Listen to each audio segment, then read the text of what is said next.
مد أفراد رسولك وحيري صلى الله عليه وسلم ولا تؤذي جارك درسكاga hadhibin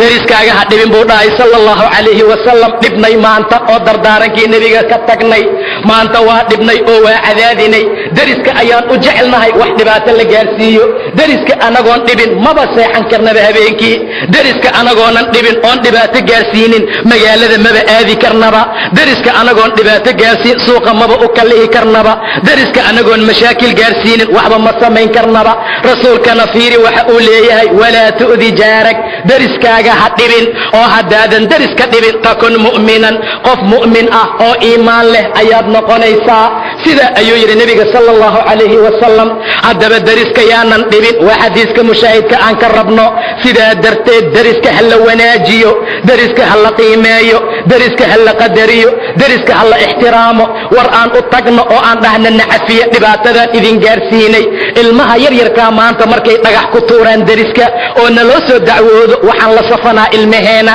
war xaaladda saas ma aha war dariska ka celiya ilmihiina war dariska ka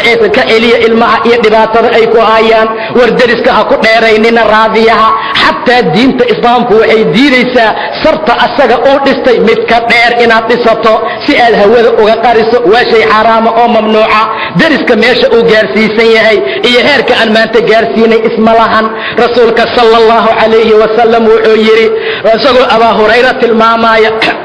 arrinta noocaas ah wuxuu rasuulku tilmaamay deris yuusan deriskiisa u diidin inuu ku tallaasho daartiisa ama qashabada uu asagu leeyahay ama gurigiisa qashab kale inuu markaa ku dhegsado dadkii abaa hurayra meeshuu u talinayay haystay ayaa waxay sameeyeen inay arrintaa diideen abaa hurayra wuxuu yidhi maalii araakum maxaa dhaco aan idin arkaayo oo aad uga jeesanaysaan sunnadaan wallaahi ayaan ku dhaartay waa idinku qasbayaa qasab iyo sandulla ayaan idinka dhiga inaad dariska wanaajisaan oo dariska qiimaysaan ayuu dhahay radiallahu tacaala canhu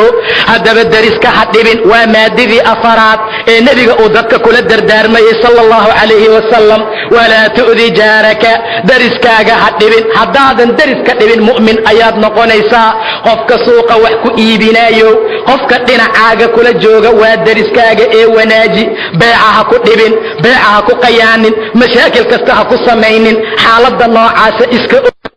ixtiraam xagga deris ahaan iyo degaanka iyo guryaha saasoo kale qofka marka baabuurka aad saaran tahay dhinacaaga fadhiya waa deriskaaga intaad isla socotaan qofkaad shaqada iyo camalka iskula jirtaan ama xafiisyaha aad iskala shaqaynaysaan intuu dhinacaaga joogo waa deriskaaga ee wanaaji sigaarka ha ku afuufin xumaan ha ku samaynin dhibaato kale ha gaarsiinin waxyaaba uu dhibsanaya ha dhihin waxaasoo dhan shay xaaraama oo mamnuuc ah waaye oo diinta ilaahay aan ogolayn walaa tu'di jaarak deriskaaga ha dhibin ayuu yidhi sala allahu calayhi wasalam haddaadan deriska dhibin qof mu'mina ayaad noqonaysaa iimaan maba lihinba maanta sababtu deriskii ayaan dhibnay oon wanaajin weynay oon qadarin weynay oon sharfi weynay sidaa darteed ayuu rasuulku wax badan ka dardaarmayaa salawaatullaahi wasalaamun calayh midda shanaad rasuulku wuxuu yidhi walaa ha badinin ee qosolka ha badinin ayuu yidhi sala allahu calayhi wasalam waayo qosolka faraha badan qalbiga ayuu dilaa wuxuu tirtiraa qofka mu'minkaa haybadiisa waxaana loo daaraa maanta cajalooyin aan ku qosolno waxaan u qosolnaa sidii dad janno loogu bishaareeyey waxaan la yaabanahay buu dhahay nebiga sala allahu calayhi wasalam nin qoslaaya afkiisa in la eg oo buuxinaaya aan ogeyn inuu janno geli doono iyo inuu cadaab geli doono labada aan kala ogeyn war goormaad qosli kartaa ma taqaanaa wujuuhun yowmaidin musfira daaxikatun mustabshira maalintaa waa maalinta aad qosli karto haddii wejiyaalkaaga la iftiimiyo ilaahay calaamadii ahlu jannaadka uu wejigaaga saaro jannada ilaahay laguu fasaxo oo gal lagu yidhaahdo oo aad gasho wujuuhun yowmaidin musfira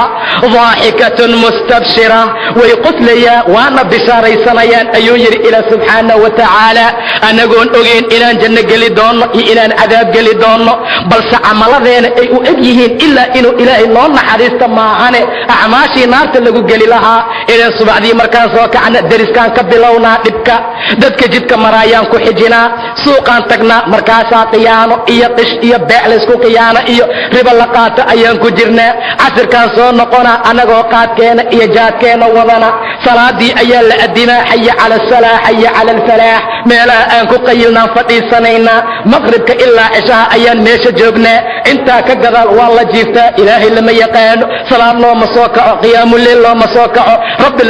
lalama munaajoodo subxaanahu wa tacaala camalkaan haysanaa camalkaas maca daalika habeen iyo maalin waa qoslaynaa si dad janno loogu bishaareeyey oo kale cumar ibn khitaab radia allahu canhu heerka uu diinta ka gaaray waan ognahay wuxuu yidhi wallaahi haddii munaadi soo naadiyo oo caawa cerka laga soo qayliyo oo la yidhaahdo dadka adduunka jooga kulligood ahlu janno waaye ilaa hal qof maahan anaa isku maleeyaa buu dhahay radia allahu tacaala canhu wallaahi inaan aniga ahay maahana qof kale ma aha qofka ahlu